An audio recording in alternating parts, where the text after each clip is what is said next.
How big is your screen? 53 inches. Or no, it's a 55. It's a 55-inch monitor that's right in front of me. What's up? This is the Nowhere to Go But Up podcast, and I am your host, Sean Dustin. Today, I am talking with Madeline Zech Ruiz, and she is the author of a book called I Married a Dick Doctor Who Fixes Women Too. And it's about urology in both sexes. And if you don't know what urology is, urea, your urethra, it has to do with urinary tract, stuff like that. I'm assuming, I'm no doctor myself. I'm an expert in me, and pretty much that's it. How you doing, Madeline? Hey, how are you doing today? Good. We had a great conversation a little bit earlier this morning, so hopefully we can keep that rolling into this podcast. That was fantastic, wasn't it? And we sure will. Right on. So tell me about yourself. Tell me about your book. What made you want to write a book about that topic? Right. That is just such a tough topic, isn't it? I can't believe that I have a book with that title, but indeed I do, and I'll tell you why. So I'm originally from Seattle, born and raised, and I was a corporate chick, worked in, companies like Microsoft, Amazon, Starbucks headquarters, and just pretty much into computers, didn't really care anything about the human body. Met a guy, a soldier, picked him out of a book at a dating service in Seattle, and ended up getting married.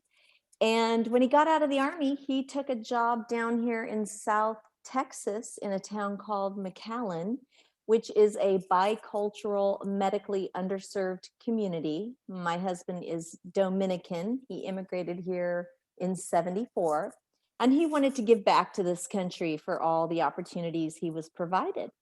So he served in the military, and now he is helping people who have a tough time accessing medical care down here on the border. And I'm a stay-at-home mom now, and I've been with this guy for 19 years, married 19 years, together almost 21, I guess. And so my life changed from computers to urology, kind of without my permission.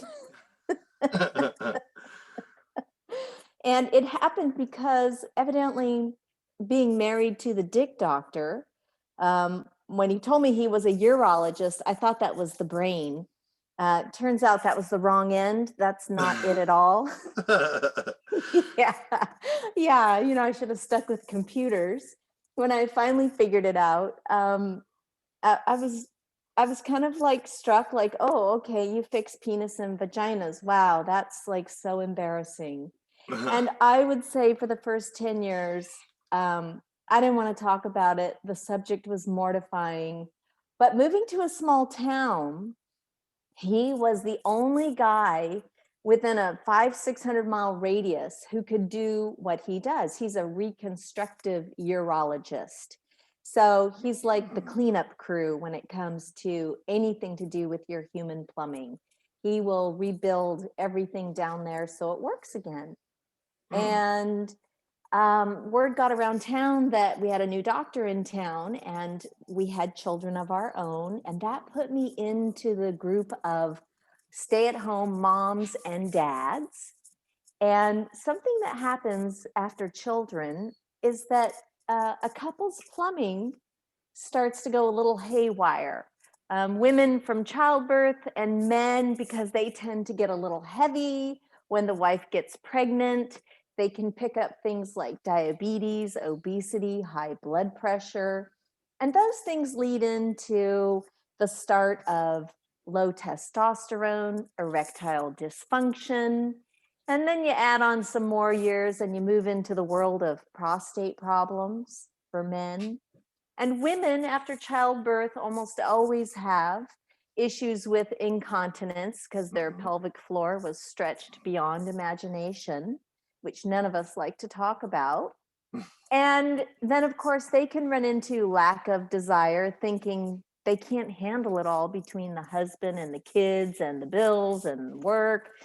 And really, it ends up being a hormone problem. So they end up with lack of desire issues. And then as they age, they can run into issues like pelvic prolapse, where organs go a little too far south and can fall out. So they interfere with your ability to have your plumbing work properly. And all this I learned being married to the dick doctor.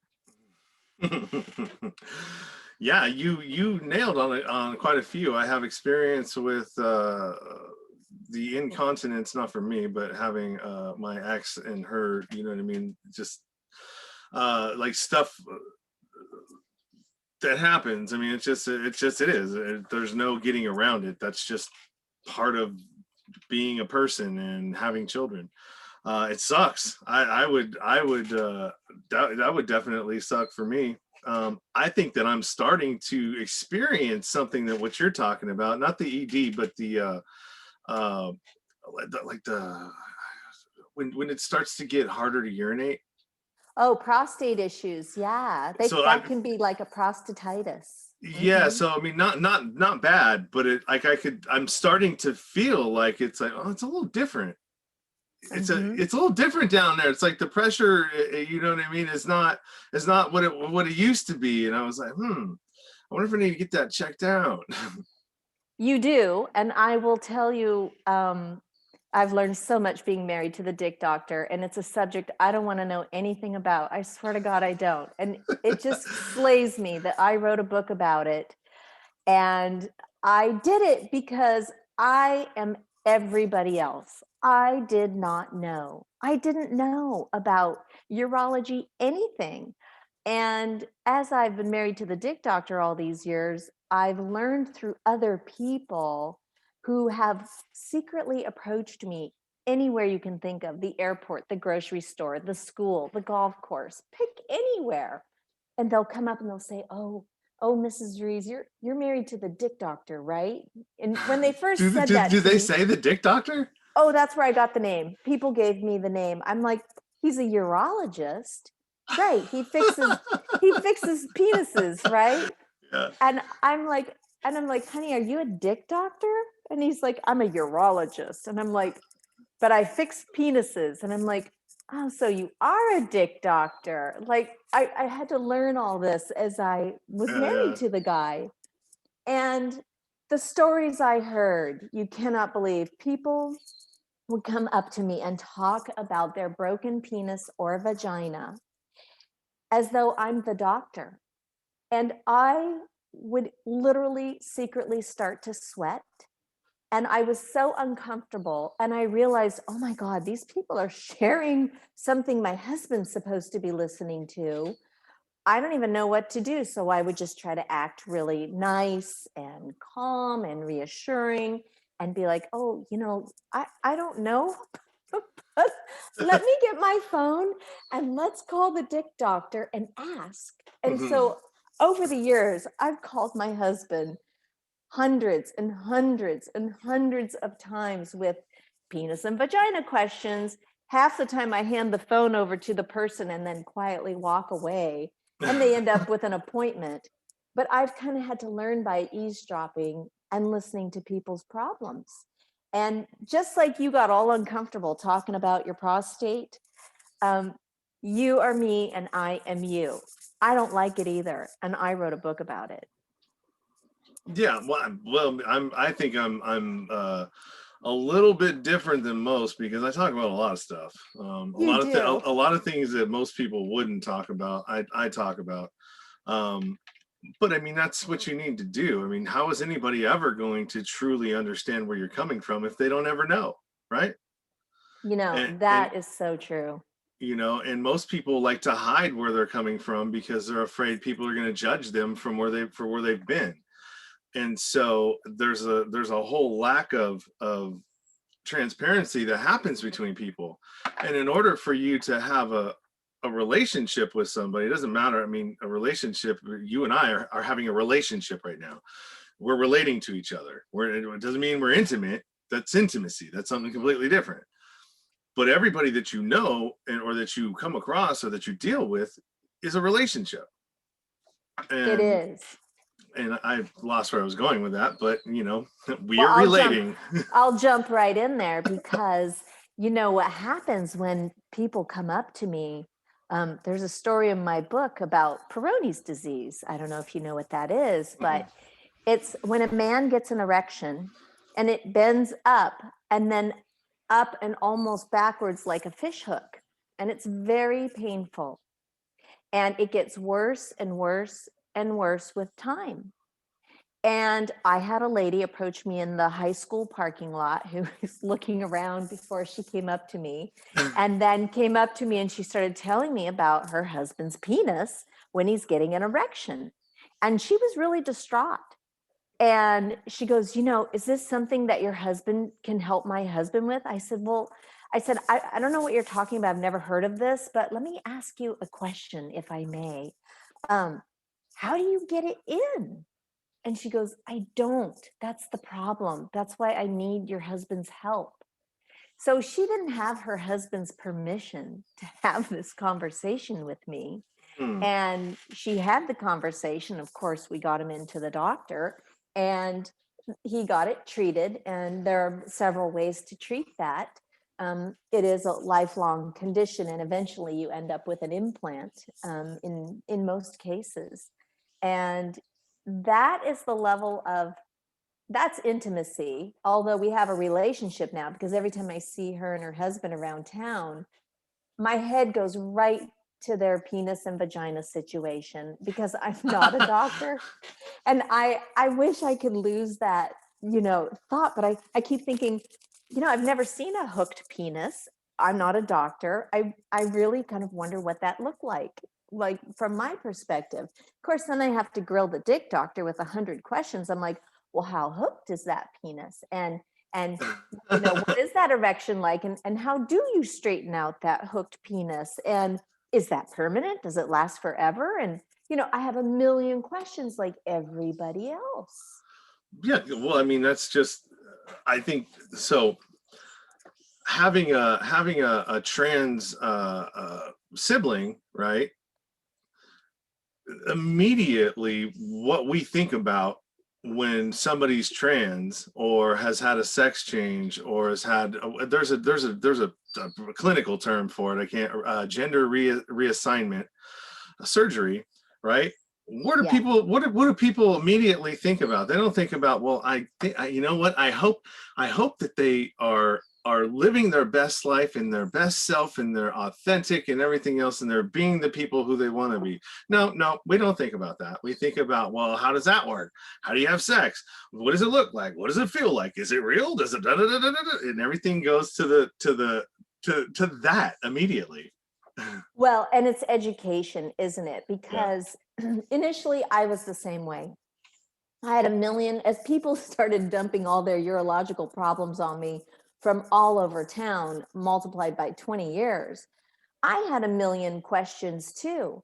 And my questions and discomfort and curiosity started to turn into compassion and empathy and a true desire to try and help these people, but also with the knowledge of, hey, this can be fixed, just so you know, and you don't have to worry.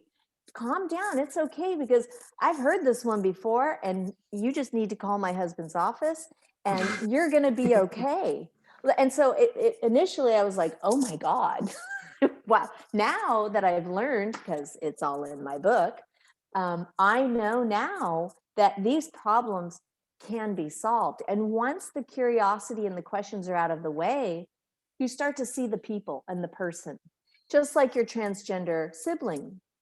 Once people understand how the plumbing works and they spend more time around them and start to learn a level of comfort of being around the conversation or the gender transformation, then it's old news and you understand it. And now you don't have any more questions. So now you can move on to the next level of the relationship, right? And have different conversations. Yeah, that's a good point. I never thought about it that way. Yeah, that's what's happened to me over 20 years. At first I was like, oh my God, vaginas leak?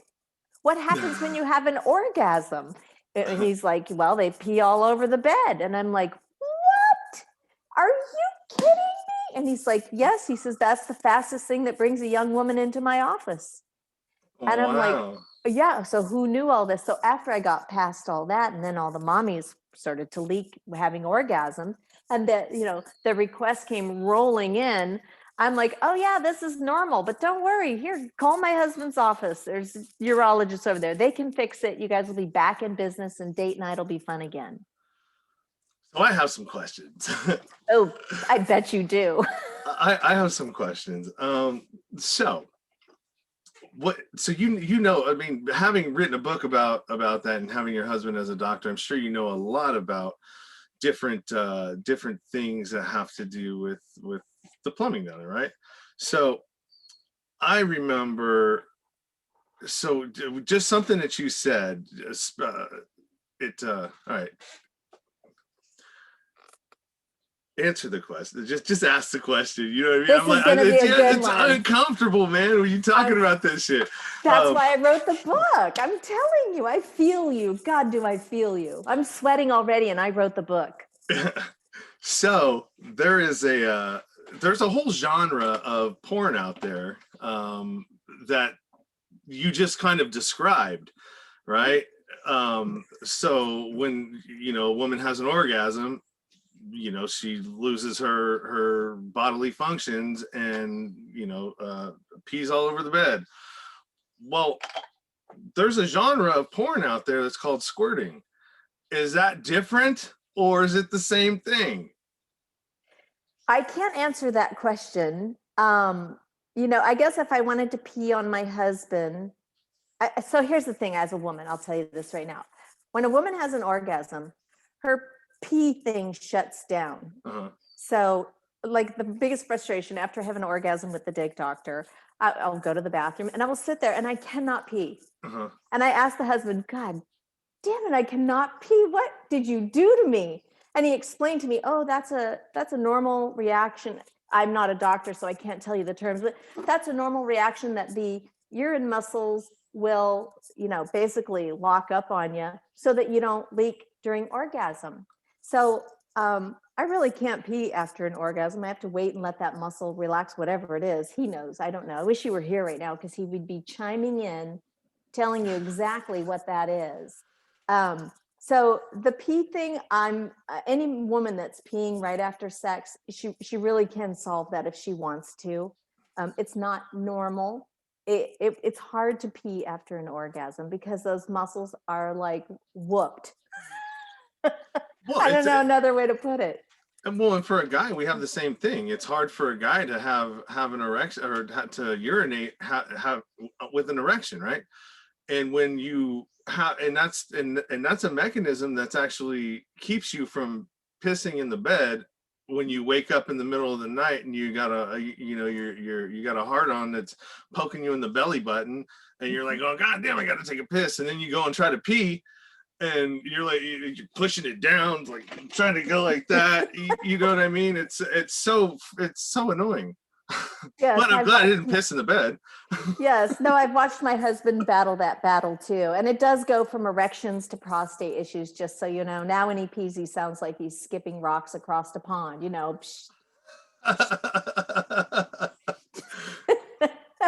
So I think the erection problem is better, right? So yeah. But it's progressive, and that's why I wrote the book, because nobody really knows how their plumbing works or why it does what it does. So when women are peeing on themselves, no, that's not normal.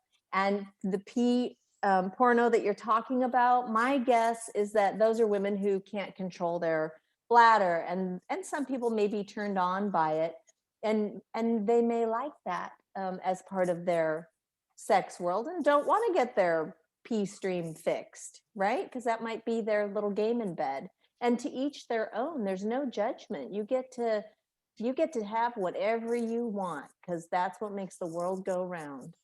Yeah, as long as you're not hurting yourself or anybody else in the process. I mean, it's somebody who's been on the receiving end of that. I mean, it's pretty empowering as a man to think that you were the one that created that in somebody else, and it's like, oh yeah, I did that. You know what I mean? That's why I was going. That's why I was going.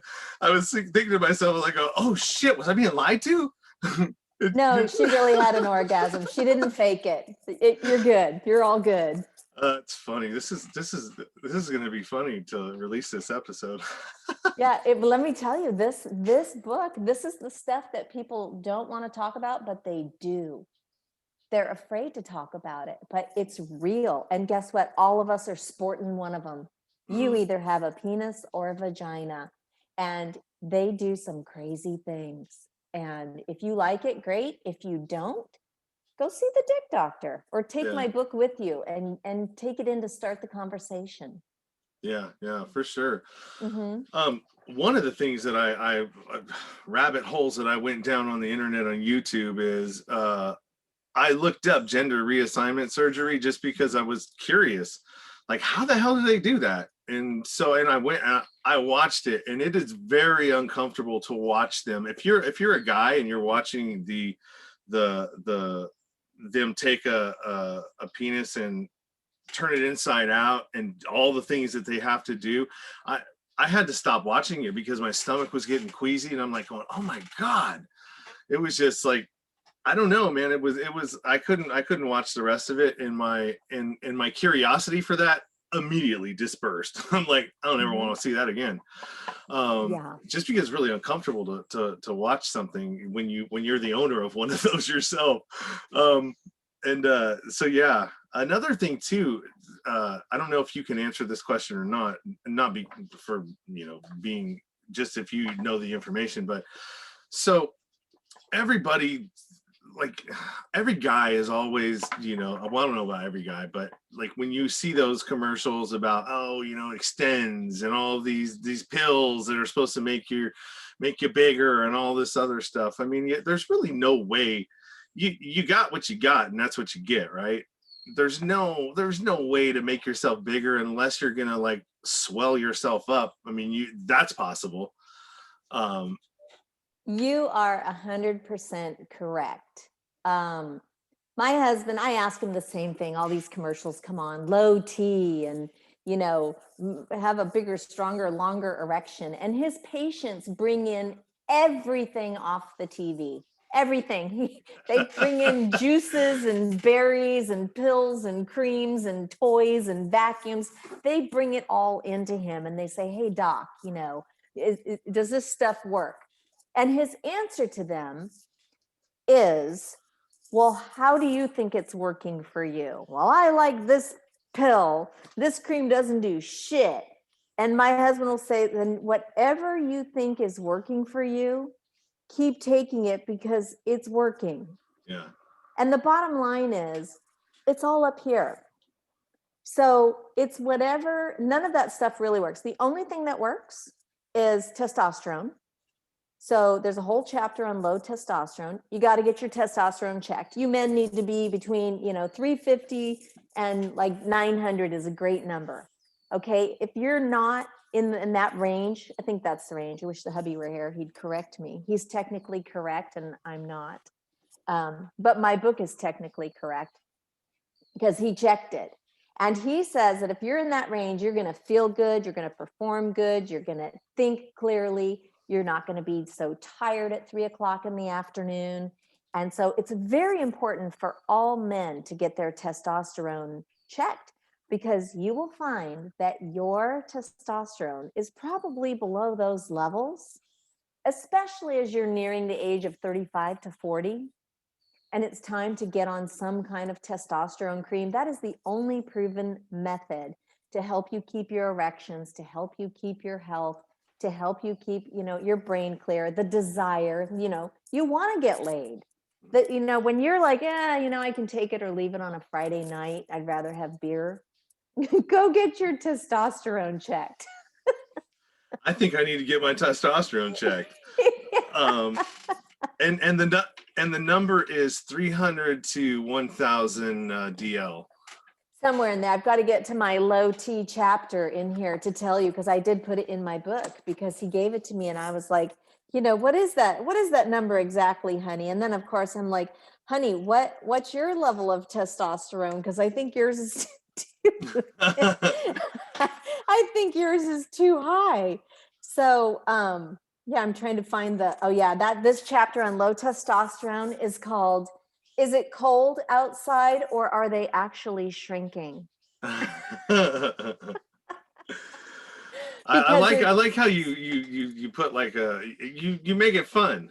oh my God, this book is so funny. I mean, just to give you a few chapter titles, like the low T chapter is like, Is It Cold Outside or Are They Actually Shrinking? Or Where the Hell Is My Awesome Wood? Right? Penis pressure in society. My God, for the ladies, it's like lack of desire. Where the hell is my wine? Right? Like, oh God, I have to get laid again. And then things like skin cream companies moisturize this, right? Who doesn't want a wet woman, right? Yeah, So, right. it matters. So these things are in my book because we lose, our youth down there. And so there are methods from your urologist. Don't be going to a family practice guy. You want to go to a urologist because they're the ones that when they get that blood work back, they actually are current on the studies and what the proper ranges and levels are for prostate exams, PSAs, low testosterone. You don't go to a family practice guy for that because they're not trained to see a trend, right, in the rise or fall of a PSA number. They just look at it. A urologist sees those numbers 80 times a day. They're trained, they are studied, they get the journals saying, oh, okay, research is now showing us that a steady rise is an indicator of PSA, but a rise and a fall could be an indicator of prostatitis. Take an antibiotic. So that's why you go to a urologist and not a family practice guy for your man stuff. Your family practice guy can give you testosterone, but he doesn't know what he's doing with it. It's like putting an 8-year-old behind the wheel of a Corvette. Don't do it. Can he pull it into the driveway? Probably, but he's probably going to take out the trash cans. It's funny. Yeah. There was another question that I had. It was I think it was in the line of how did they fix that? So when they had that curve like that, when they got that hook penis, what did they? So I know that there's a tendon that's attached to the base that you can cut, and it will no longer like go up towards your chest. It'll just now like free wag, I guess you would call it. Yes, they actually have that chapter is called Penile Traction. It works. And it is a real device that they can use initially. And I think I put a picture of it in my book. I was just going to look at it. And they have a device. It's like traction. So you put the device on and it straightens out the penis over time, and they can do injections. But in the end, most of the time you end up with a penile prosthesis. And that really kind of manages that curvature of the penis. So a prosthesis, so is it like I know that they have a couple of different ones, like there's ones that you can actually pump up and it just goes, and yes. And does it have ejaculation function too? I mean, can you still can you wank off? Yes. can you produce a mess? Oh yeah. So get this. So I learned that you don't have to have an erection to ejaculate. No, Yeah, well, I didn't know that. What do women know? We don't sport one, so we don't know. Well, it's the same. The function's the same. It's just in different places and packaged differently. So we have the same nerve endings that perform the same way.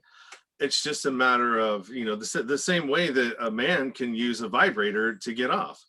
You know what I mean? Same as a woman. I didn't know that, but that's great to know. Yeah, well, because I mean, because the underside of a man's penis is where all the sensitive part is that causes an ejaculation.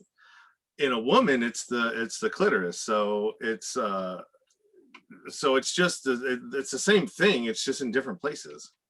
Right, for But each individual, because for a woman, it can be way deep inside, mhm. or for a man, the tip of his penis. I guess it's just a personal preference. Yeah, But I was yeah. going to show you a picture of the penile implant. I don't know if it'll pick up on my camera. It probably won't. It No, it probably won't. won't, but you can, I think I sent you the link to the book. You can put that picture on your um, description if you want, because it is a great picture to show you how the devices work. And basically, I was supported by Boston Scientific. I chose to put their product in my book because my husband uses a lot of Boston Scientific implants. And so I was most comfortable with that company, and they were very supportive of my book. And evidently, the chapter on penile prosthesis is hilarious, by the way, because, well, you know, I found one in the trunk of my husband's car, and it was so big, and I'm like, what the hell is this? I know, this is so funny. I opened the trunk of his car because I'm carrying his coffee out to the car with him as he's getting ready to go to work. And he opens the goddamn trunk of the car. Of course, it's a hot rod. And there is a case of Viagra, a case of Cialis, and then this big, long box thing, and it said AMS, you know, 700 XL. You know, it's like, I'm like, what the hell is that? And I pick it up, and I'm like, and he gingerly takes it out of my hand. He goes, careful with that. That is a penile prosthesis worth about $10,000. I go, that is huge. How do you get that inside of a man's penis? Okay, so rule number one, being married to a urologist: never ask a penis question, because they always pull out the finger to demonstrate. So I'm like, please, for the love of God, put your finger down. I know what a penis looks like. You don't need to put the finger out to talk. Put the finger down. It goes like that. Yeah, yeah. So, you know, he explains to me that it's a long wire, and you know, and this reservoir of water. And basically what he does, he puts this like balloon kind of cylinder thing in the shaft, and then it has tubing that goes up to like a bladder full of water, and then it goes down to like a pump inside the testicle. And so when you squeeze the testicle 2 times, 1, 2, it activates the bladder, and the bladder squeezes and pushes the water out into the shaft, and Wow. swing, you have a penis. And then to deactivate it, you depress the button for 7 to 10 seconds, like letting the air out of your tire when you bend the air thing on your tire to let the air out, right? Yeah, And yeah. the water goes back up to the bladder reservoir. Wow, And that's so sometimes, strange. I asked him, I go, so do they ever get stuck in the erect position? He's like, yeah, they do sometimes. And I'm like, so first of all, how does the patient get into your office with an erection? I just want to know. That's the first thing. And he's like, God, you are a sick woman. Why all these questions? I'm like, how do you get your pants on with an erection? I mean, what do you do? Do you wear a bathrobe in to see you? I mean, what do they hold a jacket in front of them? How do they get into your office? Right. Yeah. And so, and sometimes they just walk in with their thing erect, and then he has to actually go in and manually deflate it, if you will. Manually, yeah. He's got to manhandle your He's new got man part. He's got to manhandle your man part, but it has a warranty. I put that in my book.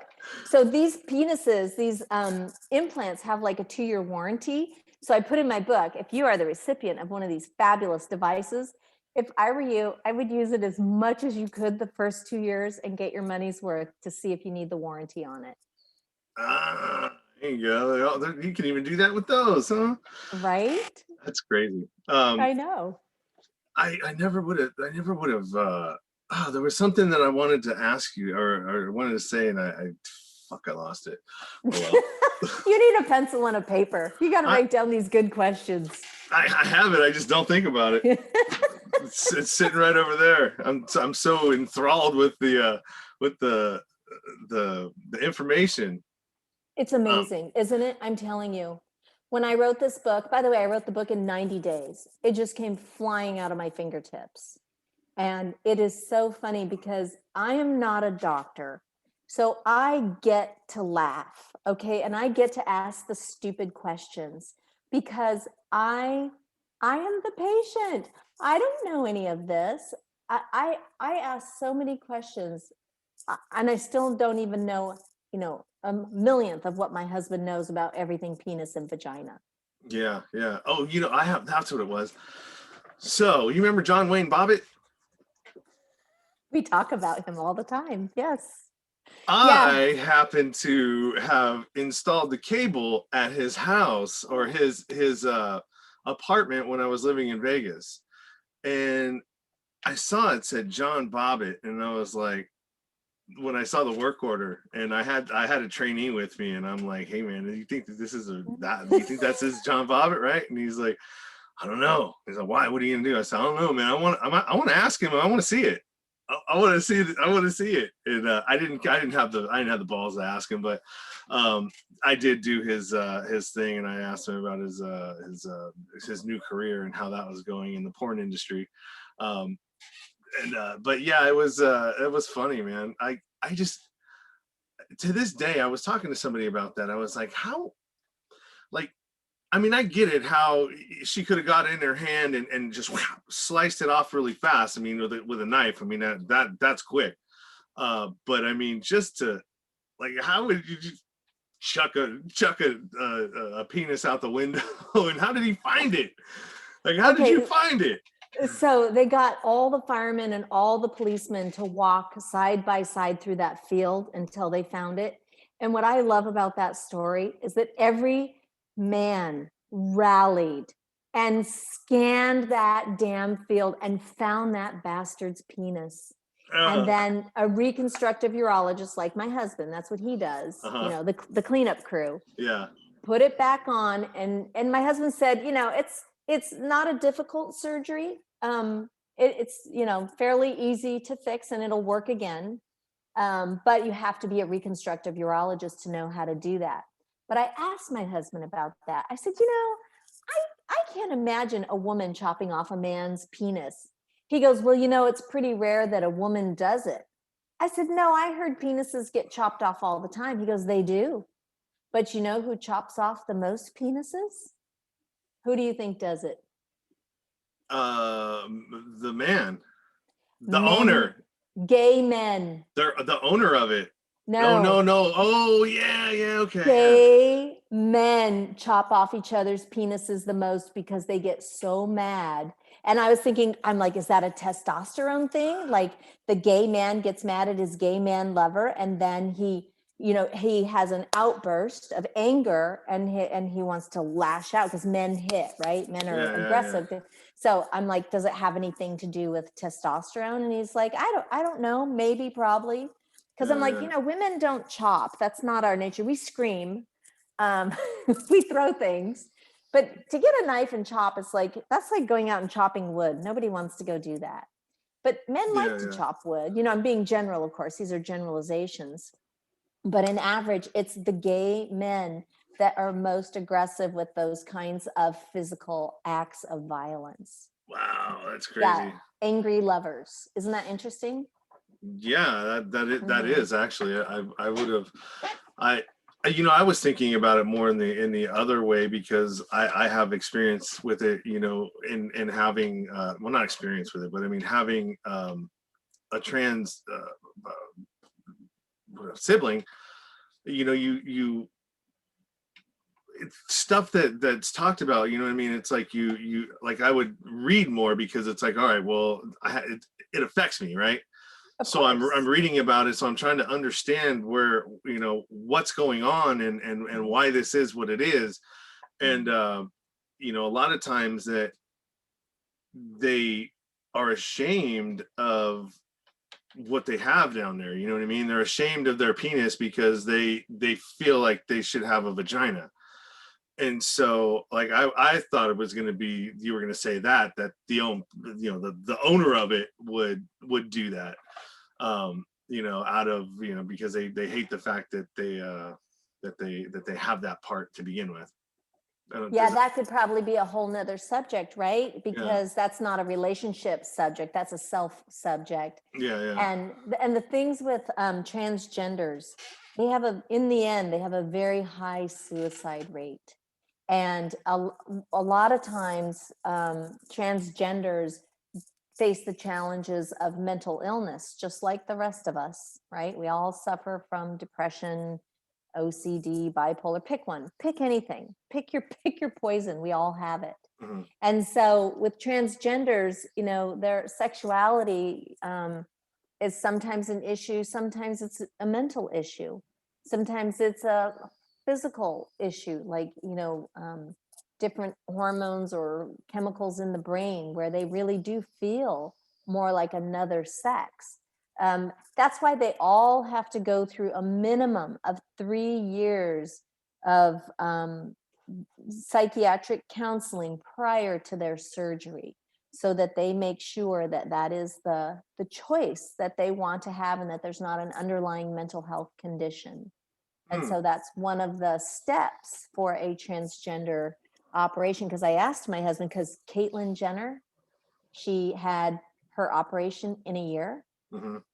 My husband was furious. He goes, that's substandard of care. That's impossible.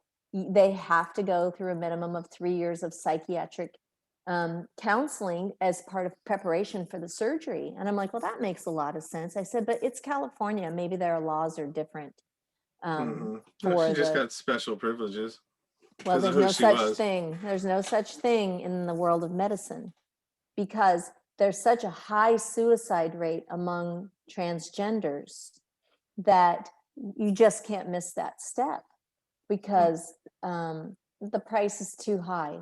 The price is too high. Well, I always felt like, because I watched that show, when she was I am Caitlin or something, or I'm Kate. I What, never saw it. I'm sorry. Yeah. yeah, whatever it was. I had watched it because my ex was a Kardashian fan, so she was watching it. I was watching it with her, and it didn't. To me, it was really difficult to like.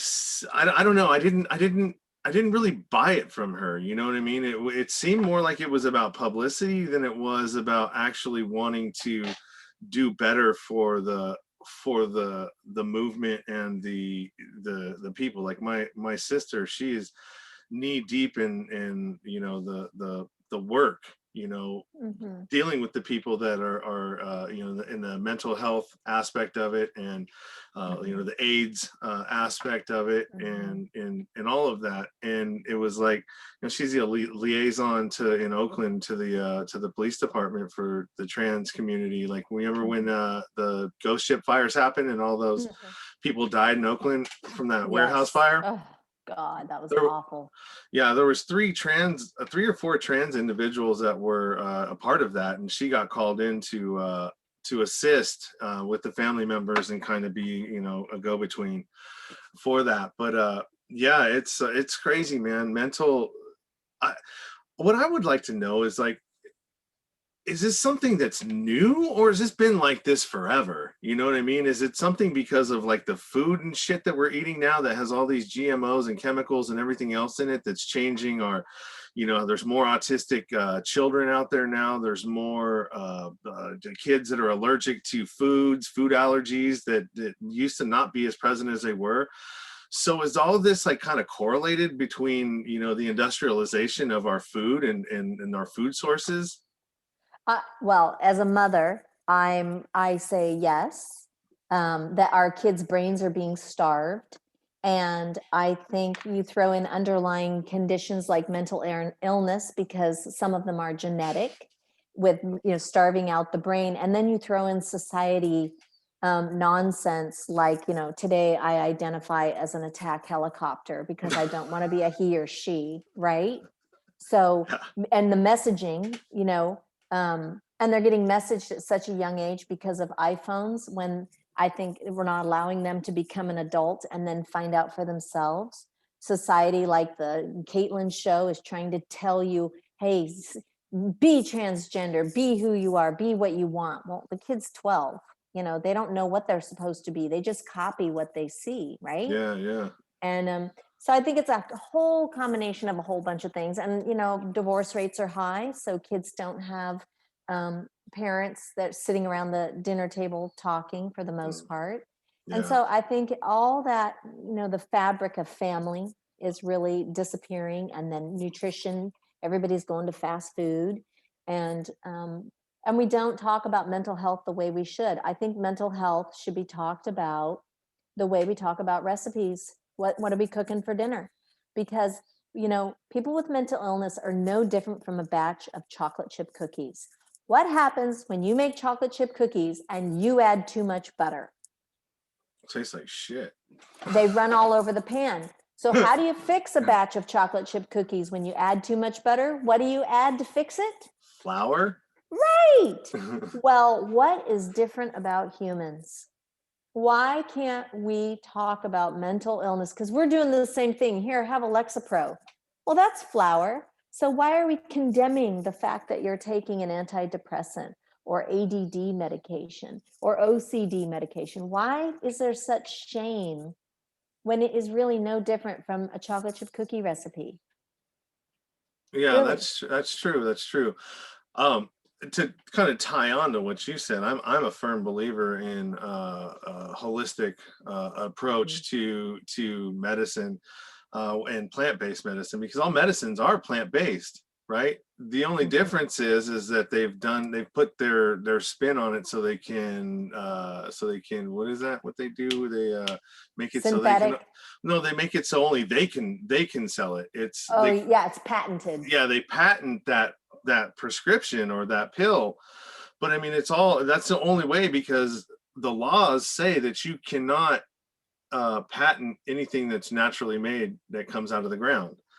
You can't put a patent on marijuana. You can't put a patent on psilocybin, mushrooms, all these things that are natural that you can't put a patent on. But when you change them and change their molecular structure and do something else to it, then now you can. It's now designer and different. So I am a big proponent of not like I microdose THC and sometimes psilocybin in an amount that doesn't produce a high, but gives you the effects still, the benefits of it, like the well-being and like kind of when I notice the difference too. Like when I don't and a situation arises, my anxiety levels are a lot higher, right? And then when I've microdosed in the morning and my day and I have a challenge in the day, the anxiety is never there. It's more of a calm approach to like, okay, let's see. All right, step back. How are we going to deal with this? Instead of like, oh my God, what the fuck? What's going on? How am I going to figure this out? And the dog and everything else. And it's all crashing. Jesus Christ, what am I going to do? You know what I mean? That's what I get like inside. I mean, it's not like it's an expression outside, but that's what it feels like inside. And I imagine that the Lexapros and the Prozacs and all of that kind of have the same sort of effect, right? Is that what that's like? Well, I think so. There's a study at Johns Hopkins University. They're working with psilocybin and microdosing, and it is literally curing depression. It's phenomenal, and anxiety. And a couple of other states are trying to get licenses to try and grow the mushrooms to get the psilocybin. So all your listeners are out there listening, keep writing your congressman and vote for these studies, because you're right. That plant-based medicine, a holistic approach, takes away power from the pharmaceutical companies, first of all, or at least make them work together. And we need to help people. Stop hoarding all the money and trying to race to the bank. Okay, let's start focusing on the human race. Let's try to help these kids who are suffering from depression, OCD, ADD, anxiety, because the suicide rates are so high right now for these kids. What are we doing about this as a society? We've got to feed them better, get them off those damn phones. We've got to work to keep families together. One of the reasons I wrote this book is because, urological problems cause divorces. Because men, if they can't get an erection, some women will walk out. That's like, why would you do that when you guys can go to a urologist and get this solved?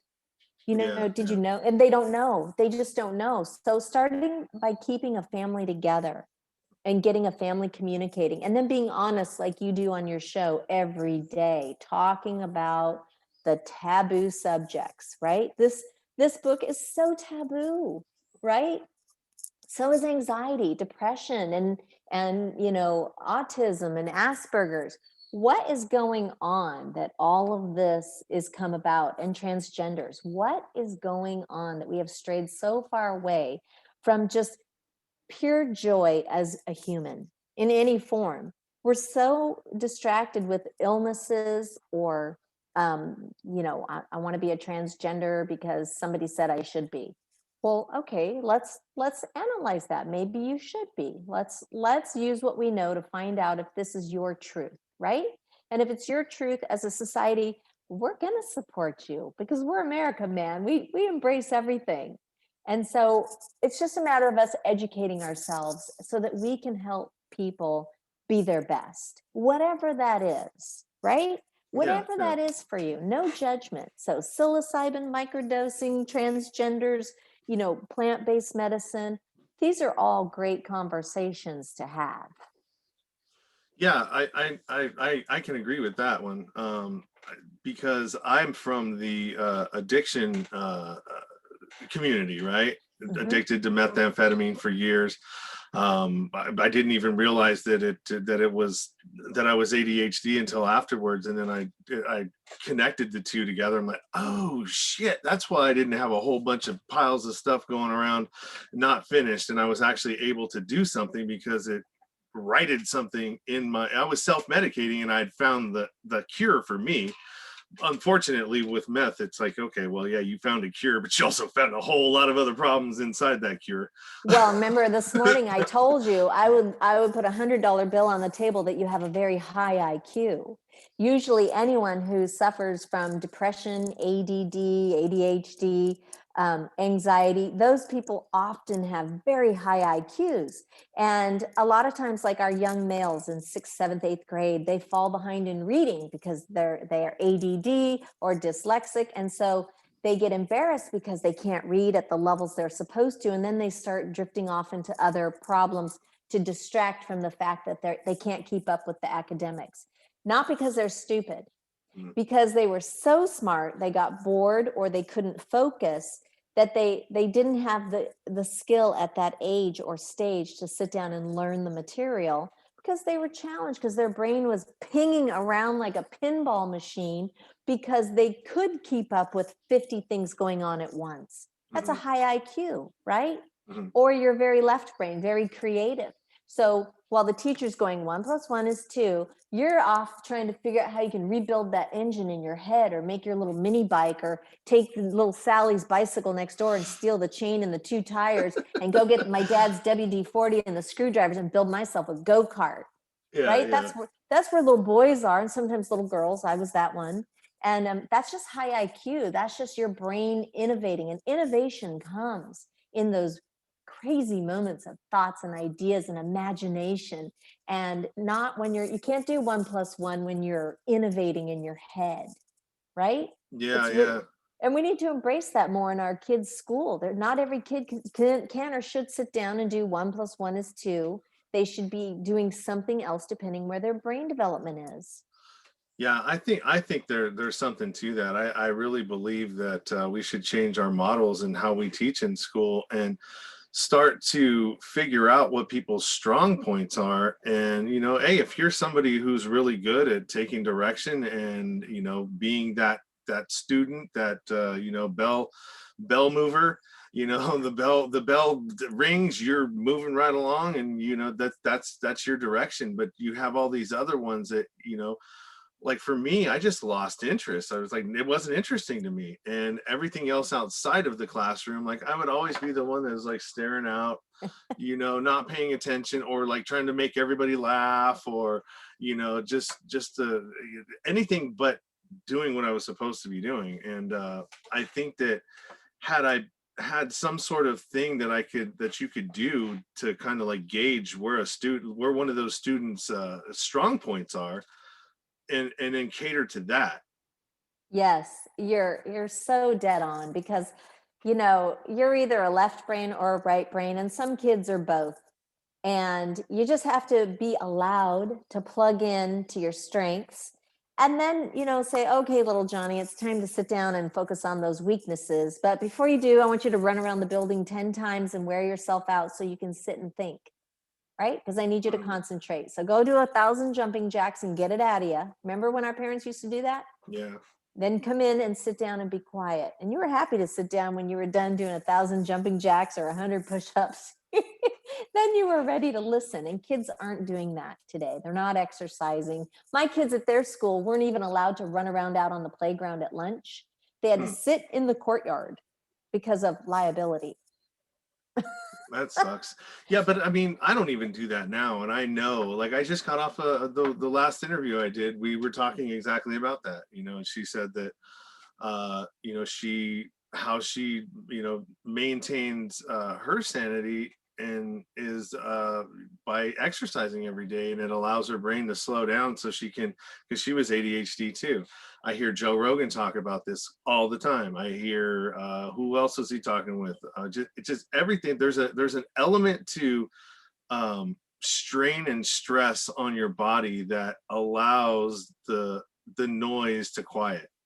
I will tell you, there's a chapter in my book. It's how millennials are Generation Y. So it says, millennials, Generation Y, am I peeing all the time? These kids are peeing every 20, 30 minutes because of stress and caffeine. So they're on their phones, not exercising, shooting Red Bulls, right? Mm-hmm. Peeing every 20, 30 minutes. And so you yeah. have to change your lifestyle. And also remember, exercise, you want to keep your erections strong. You got to at least get some exercise, keep that weight down, blood pressure down, don't get diabetic, and you have better performance in the bedroom. And for women, don't go out and go running because your pelvic floor isn't that strong. Go walking. Any kind of impact is hard on a woman's bladder. It'll just fall right out of the vagina eventually, depending on your skin tone. So impact, it's true. So high impact is not those women that you see running all the time, the really thin ones. They're really susceptible to having their uterus fall out of their vagina. And these are real problems that women face. It sounds crazy, but I didn't even know your uterus and bladder could fall out of your vagina. Yeah, I'm picturing that now. I'm jogging down a jogway, and I've stopped because a woman's bent over holding some shit, and like, excuse me, ma'am, can I help you? What happened? Oh, my vagina just fell right out of my my inside, whatever that's called, fell right out. Your uterus, and think about what it does for your little ureter where the pee comes out. Your little straw's bent. How are you supposed to pee when your straw's bent, right? So I guess you can hold your uterus in with a couple of fingers, because that's evidently what women do. They poke it back up inside. There's a hilarious chapter on pelvic prolapse about my husband's medical assistant when she couldn't put in a catheter because the uterus fell out, but she'd never seen it before. She goes out and tells my husband after 15 minutes of fumbling around. He comes in, puts on a glove, and shoves it back up inside, and then says, okay, there's the ureter. Now put the catheter in. And after that, she goes, I swear to God, I'm never having kids. And she never has. Oh, yeah, that's dude, pregnancy is so hard on women's bodies, man. Brutal. I've done it twice. I'm going to tell you right now, my body was not my own. I don't even know whose body this is anymore. It's not mine. Yeah. You guys go through quite a bit. I have to give you that. It's brutal. It's so brutal. And this book is for men and women, because everybody gets their, pays their dues. Plumbing, urologically speaking, right? Yeah. 100% of us at some point in our lives are going to have to go see a urologist. Yeah, well, now I'm gonna have to go see see about some testosterone, because get on that stuff. Yeah. You'll find your awesome wood again. All right, well, I'm gonna have to check out the book for sure. You got anything? We're gonna wrap this up. It's 59 minutes. You need to go. You got to go. Yeah. So do you want to plug anything, your book, social media, anything that you want to promote? other than that? Just the book. I have a website, imarriedadickdoctor.com, and you can go out on my website. I have podcasts out there. I have information about me. You can order my book from there, but my book is available on Amazon.com, Barnes and Noble.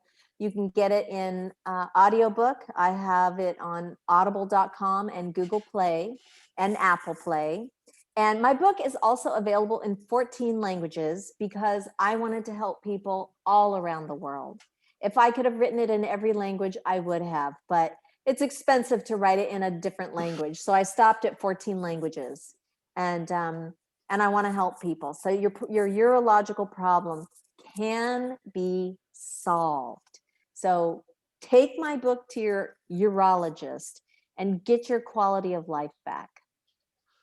That's a great point to end it on. And I want to thank you for being a guest on the show and reaching out to me. We made this happen pretty quick. I think you reached out to me the day before yesterday. Did.